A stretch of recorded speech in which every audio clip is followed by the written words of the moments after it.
வேமுலவாரிப்பாளையம்ங்கிற கிராமத்துல காந்தம்மா ரங்கையாங்கிற தம்பதிகள் வாழ்ந்து வந்தாங்க. அவங்களுக்கு ஹரிஷ், சுரேஷ்னு 2 மகன்கள் இருந்தாங்க.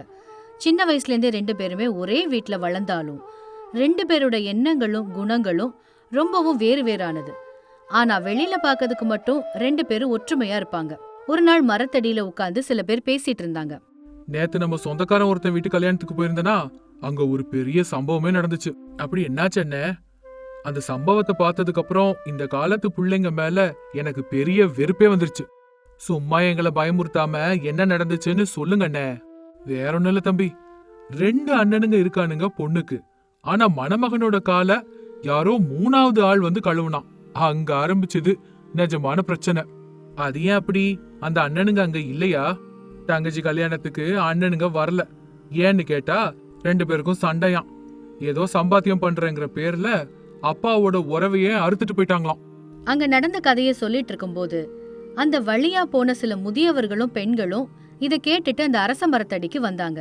அப்போ ஒரு பாட்டி, இது என்ன கொடுமைப்பா, 2 அண்ணன் இருந்தும் தங்கச்சியோட கல்யாணத்துக்கு வரலன்னா அவங்க இருந்தும் ஒண்ணுதான், இல்லனாலும் ஒண்ணுதான்.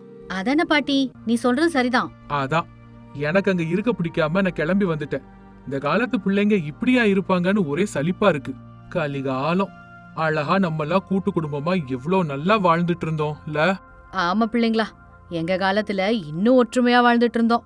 இப்படி இவங்க பேசிட்டு இருக்கும்போது ஹரிஷும் சுரேஷும் தலை மேல வைக்கல வச்சுக்கிட்டு வெயில்ல நடந்து வரத பார்த்தாங்க. அங்க பாருங்க, நம்ம ரங்கையாவோட பிள்ளைங்க எவ்வளோ ஒற்றுமையா இருக்காங்கன்னு. ஆமா பாட்டி, உண்மைதான்.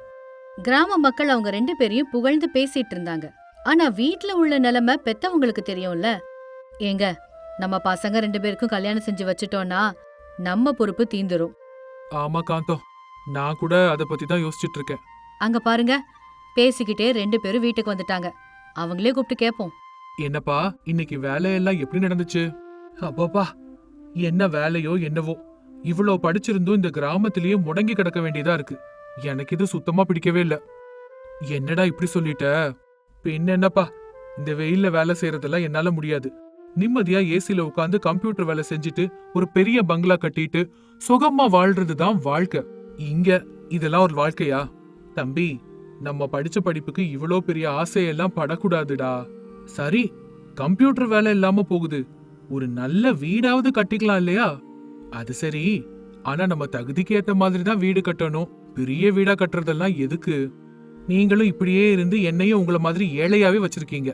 சே! இப்படி கோவமா சொல்லிட்டு அங்கிருந்து போயிட்டான். நாட்கள் நகர்ந்து போச்சு. மறுபடியும் ஒரு தடவை கல்யாண பேச்ச பிள்ளைங்க முன்னாடி எடுத்தாங்க காந்தம்மாவும் ரங்கையாவும். டேய் ஹரிஷ், சுரேஷ், உங்க 2 பேருக்கும் கல்யாணம் பண்ணி வைக்கலான்னு யோசிச்சிருக்கோம். சரிங்கப்பா, உங்க இஷ்டம். கல்யாணமா? இங்க என்ன இருக்குன்னு கல்யாணம் பண்றீங்க? கல்யாணம் பண்ணிட்டு அந்த பொண்ணையும் இந்த ஏழ்மையிலேயே வச்சிருக்கணும்னு நினைக்கிறீங்களா? வர்ற பொண்ணு நல்ல பொண்ணா இருந்தா நம்ம வீட்டுக்கு அனுசரிச்சு நடந்துக்குவாப்பா. அப்படின்னா எனக்கு ஒரு கண்டிஷன் இருக்கு. என்னடா அது? எனக்கு பட்டணத்து பொண்ணுதான் வேணும். சரி, அப்படியே பாத்துரலாம். இப்படி சொன்னாங்க காந்தம்மா. சில நாட்களுக்கு அப்புறமா நினைச்சது மாதிரியே 2 பேருக்கும் நல்ல இடமா பார்த்து கல்யாணம் பண்ணி வச்சாங்க. சுரேஷுக்கு அவன் ஆசைப்பட்டபடியே நகரத்துல வசதி வாய்ப்போட வாழ்ந்த அவனிங்கிற பொண்ணு மனைவியா கிடைச்சா. அப்பாட, ஒரு வழியா 2 பிள்ளைங்களுக்கும் கல்யாணத்தை முடிச்சிட்டோம். இனிமே நிம்மதியா இருக்கலாம். ஆமா, உண்மைதான். ஹரிஷோட மனைவி அஞ்சலி, அத்த, மாமா, இந்தாங்க டீ எடுத்துக்கோங்க. நீ எதுக்குமா இதெல்லாம் செய்யற? இதெல்லாம் நான் பாத்துக்குவேன்ல. அதெல்லாம் பரவாயில்ல அத்த, எடுத்துக்கோங்க. அம்மா அஞ்சலி, அவனி இன்னும் எந்திரிச்சு வரலையா? இல்ல மாமா. இப்படி பேசிட்டு இருக்கும் போதே அவனி எந்திரிச்சு வந்தா. ஷப்பா, இது வீடுதானா இல்லாட்டி எரிஞ்சுக்கிட்டு இருக்கிற அடுப்பா? என்னாச்சு அவனி, ஏன் இப்படி சொல்ற? பின்ன என்ன சொல்ற அக்கா? இந்த வெக்கையில இங்க மனுஷங்கள்லாம் எப்படிதான் வாழ்றாங்களோ. ராத்திரி முழுக்க எனக்கு தூக்கமே வரல. அதனாலதான் நாங்க வெளியில வராண்டாவில படுத்துக்கிட்டோம் அவனி. சீச்சி, வராண்டால படுக்கிறதா? அதெல்லாம் என்னால முடியாது. மெதுவா கொஞ்சம் கொஞ்சமா பழகிக்குவ அவனி. இந்த மாதிரி பழக்கம்லாம் எனக்கு தேவையில்லை. அவ கோவமா சுரேஷ் கிட்ட போய் நகரத்துக்கே போயிடலாம் அப்படின்னு சொல்றா. சுரேஷும் நல்லா யோசிச்சுட்டு, அவனி, நீ சொல்றது சரிதான். நானும் இதையே தான் நினைச்சிட்டு இருந்தேன். இப்படி இங்க வாழ்றது என்னாலலாம் முடியாது. நம்ம நகரத்துக்கே போயிடலாம். எனக்கும் அதான் வேணும். நம்ம லைஃப் ஸ்டைலுக்கு ஏத்த மாதிரி வாழ்க்கை அங்கதான் இருக்கு. இப்படி முடிவெடுத்து 2 பேரும் அந்த விஷயத்த காந்தம்மா அப்புறம் ரங்கையா கிட்ட சொல்றாங்க. அப்பா, நான் அவனியோட நகரத்துக்கு போலான்னு முடிவு பண்ணிட்டேன். அங்கேயே செட்டில் ஆயிரலான்னு நினைக்கிறோம். என்னடா திடீர்னு இப்படி சொல்ற? இங்க எனக்கு எந்த எதிர்காலமும் தெரியலம்மா. நான் வாழ்க்கையில கொஞ்சம் உயரணும். உன் இஷ்டம்தான்ப்பா. ஆனா குடும்பத்தை மட்டும் மறந்துடாத. அப்பா, எனக்கு கொஞ்சம் பணம் தேவைப்படுது. அங்க ஒரு தொழில் ஆரம்பிச்சு அப்படியே வீடு கட்டணும். இப்போ உடனே பணம்னா என் பங்கு நிலத்தை எனக்கு கொடுத்துருங்க. அதை வித்து எனக்கான தொழிலை நான் ஆரம்பிச்சுக்கிறேன். இப்படி சொன்னான். ஹரிஷ் எல்லாத்தையும் கேட்டுட்டு, சரி, அந்த நிலத்தை நானே வாங்கிக்கிறேன். சரி அண்ணே, அது உன் இஷ்டம். இப்படி சொன்னான். சுரேஷ் நிலத்தை வித்துட்டு நகரத்துக்கு போய் சின்ன நாட்கள்லயே நினைச்ச மாதிரி வாழ்க்கையில செட்டில் ஆயிட்டான். வாழ்க்கைனா இதுதான். ஏசி அறைகள், வேலைக்காரங்க, நமக்கு எந்த விதமான கஷ்டமும் இல்ல. ஆமா அவனி, நான் நினைச்சத சாதிச்சிட்டேன். இனி நமக்கு எந்த விதமான தொந்தரவும் இருக்காது. சரி, ஒரு தடவை நம்ம 2 பேரும் ஊருக்கு போய் அவங்க கிட்ட இது எல்லாத்தையும் சொல்லிட்டு வரலாம். அப்போதான் நம்ம யாருன்னு அவங்களுக்கு புரியும். சரி சரி, ஒரு வாரம் கழிச்சு போகலாம். மறுபுறம் கிராமத்துல ஹரிஷ் அவனோட பெற்றோர்களோட சேர்ந்து விவசாயம் பண்ணிக்கிட்டு ஒரு சின்ன வைக்கோல் வீட்டை கட்டிக்கிட்டு சந்தோஷமா வாழ்ந்துட்டு இருந்தான். ஒரு நாள் ஹரிஷ் வயல்ல இருந்து திரும்பி வந்துட்டு இருக்கும்போது, உங்க 2 பேரோட எதிர்காலம் இப்படி ஆகும்னு நான் நினைக்கவே இல்ல தம்பி. பரவாயில்ல விடுங்க. நீங்க அண்ணன் தம்பி 2 பேரும் ஊருக்கே முன்மாதிரியா இருப்பீங்கன்னு நம்பிட்டு இருந்தோம். ஒவ்வொருத்தருக்கும் ஒவ்வொரு அபிப்பிராயம், விருப்பங்கள் எல்லாம் இருக்கும்ல. அத நம்மளும் மதிக்கணும். உண்மைதான்ப்பா. உங்க 2 பேருக்கும் நடுவுல உறவு முறிஞ்சு போகாம இருந்தா சரி. அப்படிலாம் நடக்கிறதுக்கு விட மாட்டேங்க. இப்படி சொன்னா ஹரிஷ். இங்க வீட்ல காந்தம்மா, ஹரிஷ், உன் தம்பி இப்பெல்லாம் போனே பண்றது இல்லையேப்பா. வேலை பளு அதிகமா இருக்குமா. ஆனா நம்ம மட்டும் அவனை மறந்து போயிடக்கூடாது. ஆமா அத்தை, நம்ம எப்பவுமே ஒற்றுமையா இருக்கணும். இப்படி சொன்னா அஞ்சலி. நாட்கள் நகர்ந்துச்சு. முன்னேற்பாடு செய்தபடி சுரேஷும் அவனியும் கிராமத்துக்கு வந்தாங்க. அண்ணே, இவ்ளோ கஷ்டப்பட்டு நீ கட்டுனது இந்த வக்கீல் வீட்டை தானா? அந்த பழைய வீட்ல இருந்து இந்த வீட்டுக்கு வந்தோம். இங்க சௌகரியமா தான் இருக்கு. எங்களுக்கு இதுவே போதும் சுரேஷ். நீங்கெல்லாம் என்னைக்குதான் மாறுவீங்களோ? அப்பாப்பா, இங்க என்னால புழுக்கம் தாங்கவே முடியல. இந்த வக்கீல் வீட்ல எல்லாம் ஏசி பொருத்த முடியாது அவனி. சரி விடுங்க. எங்களால முடிஞ்ச வரைக்கும் ஒரு டேபிள் ஃபேன் வாங்கி வச்சிருக்கோம். அங்க போய் உட்கார்ந்துக்கோங்க. இப்ப சாயங்காலம் அவங்க கிளம்பி போற நேரமும் வந்துடுச்சு. அப்பா, அம்மா, நீங்க 2 பேரும் எங்க கூட வந்து ஒரு 4 நாள் தங்கிட்டு வரலாமே. ஆமா அத்தை, வாங்க. எங்க வீடெல்லாம் எப்படி இருக்குன்னு நீங்க வந்து பார்க்க வேண்டாமா? அந்த பட்டணத்து காத்தெல்லாம் ஒத்து வராது. வேண்டாம்ப்பா. அதெல்லாம் முடியாதுப்பா. நீங்க கண்டிப்பா வந்தே தீரணும். சரின்னு ஒத்துக்கிட்டு பட்டணத்துக்கு கிளம்பி போனாங்க. ஆனா அவங்களால அந்த குறுகலான ஏசி ரூம்ல ஒரு நாள் கூட இருக்க முடியல. சுரேஷ், இங்க எங்களால இருக்கவே முடியலப்பா. ஏன்பா? இங்க எல்லா வசதிகளும் உங்களுக்காக செஞ்சு வச்சிருக்கேன். இங்க என்ன செய்யறதுன்னே தெரியலடா. பொழுது போகல. சும்மா இப்படி உட்கார்ந்துட்டு இருக்கிறதுக்கு பிடிக்கலடா. நாங்க ஊருக்கே கிளம்புறோம். என்னங்க இது? சுகம் அனுபவிக்கிறதுக்கு கூட உங்க ஆளுக்கு தெரிய மாட்டேங்குது. இப்படி ஏளனமா பேசினா. இந்த பேச்ச கேட்டு அவனை பெத்தவங்க ரொம்ப மன வருத்தம் அடைஞ்சாங்க. அவங்க மறுபடியும் கிராமத்துக்கே போயிட்டாங்க. கொஞ்ச மாசங்கள் கடந்துச்சு. ஒரு நாள் மிக கனமழை பெஞ்சுது. வெள்ளம் பெருக்கெடுத்து ஓடுச்சு. நகரத்திலயும் நிலைமை ரொம்ப மோசமாச்சு. சுரேஷோட வீட்டோட தரைத்தளம் எல்லாமே தண்ணில முங்கிருச்சு. ஐயோ அவனி, என்ன இது? இந்த மாதிரி ஒரு மழைக்கே ஊர் முழுக்க இப்படி தண்ணில முங்கிருச்சு. நகரத்துல எல்லாம் இப்படிதாங்க. கொஞ்சம் மழை பெஞ்சாலே ஊரே முங்கி போயிடும். ஐயோ, இப்படியே இருந்தா ரொம்ப கஷ்டம் அவனி. இது வரைக்கும் எப்படியோ சமாளிச்சிட்டோம். ஆனா இந்த தடவை ரொம்ப ரொம்ப மோசமால இருக்கு. இப்போ கரண்ட் கூட இல்லையே. இப்படியே எத்தனை நாளைக்கு கஷ்டப்படணும்? தெரியலங்க. இப்படி சொன்னா. உடனே சுரேஷுக்கு ஹரிஷோட ஞாபகம் வந்துச்சு. அவங்க கிராமத்துக்கு போய் பார்த்தபோது ஹரிஷ் தன்னோட வைக்கோல் வீட்டை சுத்தி மண் சுவர் கட்டி தண்ணி உள்ள வராதபடி ஜாக்கிரதையா பாத்துக்கிட்டு இருந்தான். வீட்ல எல்லாரும் சந்தோஷமா தான் இருந்தாங்க. அண்ணே, உங்களுக்கு இங்க எந்த பிரச்சனையும் இல்லையா? எல்லாரும் ரொம்ப சந்தோஷமா இருக்கீங்க. எப்படி அண்ணா இது?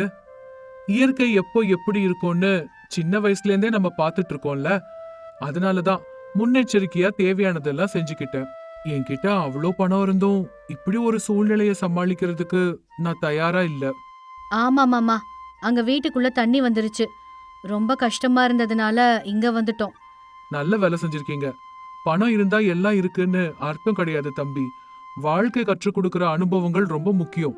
அண்ணே, எனக்கு இப்போ ஒரு விஷயம் நல்லா புரிஞ்சிடுச்சு. என்னடா, என்கிட்ட பெரிய வீடு இருக்கு, ஏசி இருக்கு. ஆனா மன அமைதி இல்ல. இங்க உங்ககிட்ட சின்ன வீடுதான் இருக்கு, ஆனா அளவில்லாத சந்தோஷம் இருக்கு. மகிழ்ச்சி நம்ம மனசுல தாண்டா இருக்கு, வீட்ல இல்ல. உண்மைதான் அண்ணன். நம்ம மனுஷங்க அன்பு, அமைதி, இதுதான் உண்மையான செல்வம். இப்படி சொன்னா சுரேஷ். அப்படி இப்படி அண்ணனோட வைக்கோல் வீடு, பணக்கார தம்பியோட ஏசி வீடு, 2 வீடும் வாழ்க்கையோட ஒரு பாடத்தை கத்து கொடுத்துச்சு. நம்ம எங்க இருக்கிறோங்கிறது முக்கியம் இல்ல, எப்படி வாழ்றோங்கிறது தான் முக்கியம். வேம்புலவாரிப்பாளையம் அப்படிங்கிறது கோதாவரி மாவட்டத்துல இருக்கிற ஒரு சின்ன கிராமம். அந்த ஊர்ல வீரையான்னு நேர்மையான வியாபாரி ஒருத்தர் வாழ்ந்து வந்தாரு. ஒரு சின்ன கடை வச்சுக்கிட்டு ஊர் மக்களுக்கு தேவையான பொருட்களை வித்துட்டு இருந்தாரு. கிராம மக்கள் எல்லாருக்கும் அவர் மேல ரொம்ப நம்பிக்கை இருந்துச்சு. ஒரு நாள் ஊர்ல உள்ள ஒரு பாட்டி, தம்பி வீரையா, இந்த முறை என்கிட்ட பணம் இல்ல, கொஞ்சம் மளிகை பொருட்கள் கடனா தருவியா? பென்ஷன் வந்ததும் உன் கடனை அடைச்சிடுறேன். ஐயோ பாட்டி, இதுக்கு போய் இவ்ளோ கேட்கணுமா? உனக்கு என்ன வேணுமோ அதை நீ தாராளமா எடுத்துட்டு போ. ஒன்னும் பிரச்சனை இல்லையே தம்பி. பல வருஷமா இந்த ஊர்ல தான் இருக்கோம், இந்த அளவுக்கு கூட உதவி செய்யலன்னா எப்படி பாட்டி? உன்ன மாதிரி மனுஷங்க ஊருக்கு தேவை தம்பி, அப்படி சொன்னாங்க. வீரையா அவளுக்கு தேவையான பொருட்கள் எல்லாத்தையும் கட்டி கொடுத்தான். இந்த விஷயம் அவனோட மனைவி அனுஷ்யாவுக்கு தெரிய வந்துச்சு. எங்க நீங்க என்னங்க வேலை பாக்குறீங்க? என்னம்மா இப்ப என்ன நான் புதுசா செஞ்சுட்டேன்? அந்த பாட்டிக்கு பணம் வாங்காமலே பொருள் எல்லாம் சும்மா தூக்கி கொடுத்திருக்கீங்க. பென்ஷன் பணம் வந்ததும் திருப்பி தரேன்னு சொல்லிருக்காங்கம்மா. நீங்க எல்லாத்தையும் இப்படி தூக்கி தூக்கி கொடுத்துக்கிட்டு இருந்தீங்கன்னா நாளைக்கு நமக்குன்னு என்ன மிஞ்சம் சொல்லுங்க? இப்போ என்ன ஆயிடுச்சுன்னு இப்படி சத்தம் போட்டுட்டு இருக்க நீ? அந்த பாட்டி பணம் கொடுக்கலன்னா அப்ப என்ன செய்வீங்க? குடுப்பா விடு, ஏன் குடுக்காம போறா? ஆமா, நீங்க இப்படியே செஞ்சுக்கிட்டு இருங்க. இன்னொரு தடவை இந்த மாதிரி ஏதாவது நீங்க செஞ்சீங்கன்னு எனக்கு தெரிஞ்சது, அப்புறம் நான் சும்மா விட மாட்டேன். இப்படி கோபமா அங்க இருந்து போயிட்டா. இந்த பேச்சு தெரு வரைக்கும் கேக்குறதுனால அக்கம் பக்கத்துல இருக்கிற பெண்கள் இத பத்தி கிசுகிசுக்க ஆரம்பிச்சாங்க. பாத்தியாக்கா, புருஷன் மரியாதை கூட இல்லாம எப்படி குறைவா பேசுறா? ஆமாண்டி, குடும்பத்துல எது நடந்தாலும் 4 சுவருக்குள்ள தீத்துக்கணுமே தவிர இப்படி 4 பேருக்கு தெரியறபடியா கத்துவாங்க? அப்பப்பா, இப்படிப்பட்ட விசித்திரத்தை நான் எங்கேயுமே பார்த்ததில்ல தாயே. நம்ம காலத்துல எல்லாம் இந்த மாதிரி நம்ம வாய திறப்போமா? ஆமா, கணவனோட பேச்ச தட்டவே மாட்டோம். அவர் கிழிச்ச கோட்டை தாண்டினதே இல்ல. இந்த அனுசியா மாதிரி மனைவிகள் இருந்தா அந்த குடும்பம் உருப்பிட்ட மாதிரி தான். உண்மைதாண்டி, இவ இன்னும் என்னென்ன சாதனையெல்லாம் செஞ்சு காட்ட போறாளோ. சரி, அவ வீட்டு விஷயம் நமக்கு எதுக்கக்கா? அடுப்புல சாதத்தை வச்சுட்டு வந்தேன், போய் பொங்கணும். நான் கிளம்புறேன். ஆ, எனக்கும் வேலை இருக்குடி, நானும் கிளம்புறேன்.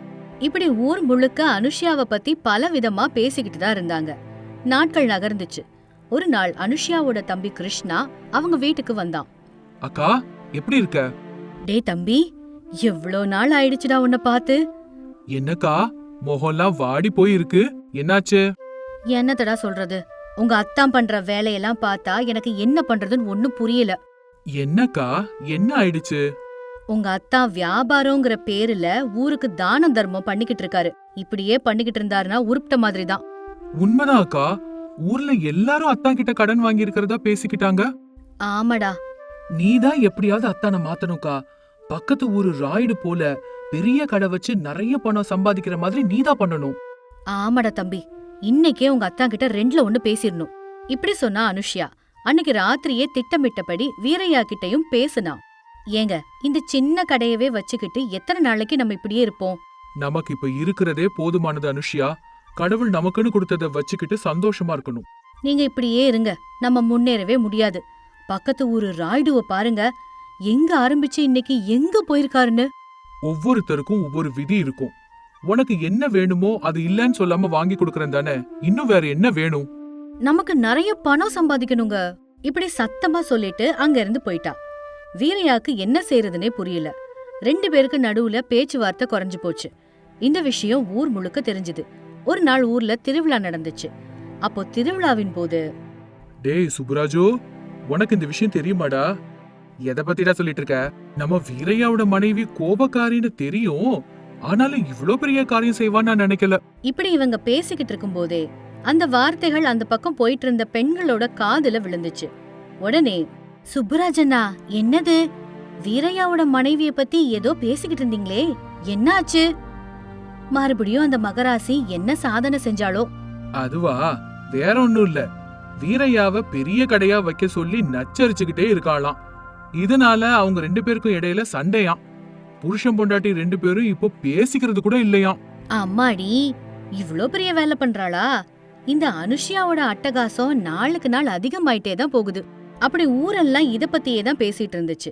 இன்னொரு பக்கம் அதே திருவிழாவுல பெரிய பெரிய கடைகள் போட்டிருந்தாங்க. அனுஷ்யா அப்ப அங்க போனா. அம்மாடி, இந்த கடையெல்லாம் எவ்ளோ பெருசு பெருசா இருக்கு. இதுல வருமானமும் நிறைய வரும் போல இருக்கு. பக்கத்துல இருந்த பொண்ணு, வீரையா அண்ணன் கடையும் நல்லா தானே இருக்கு அக்கா, அதுக்கு என்ன? அதுவா? அதுல என்ன?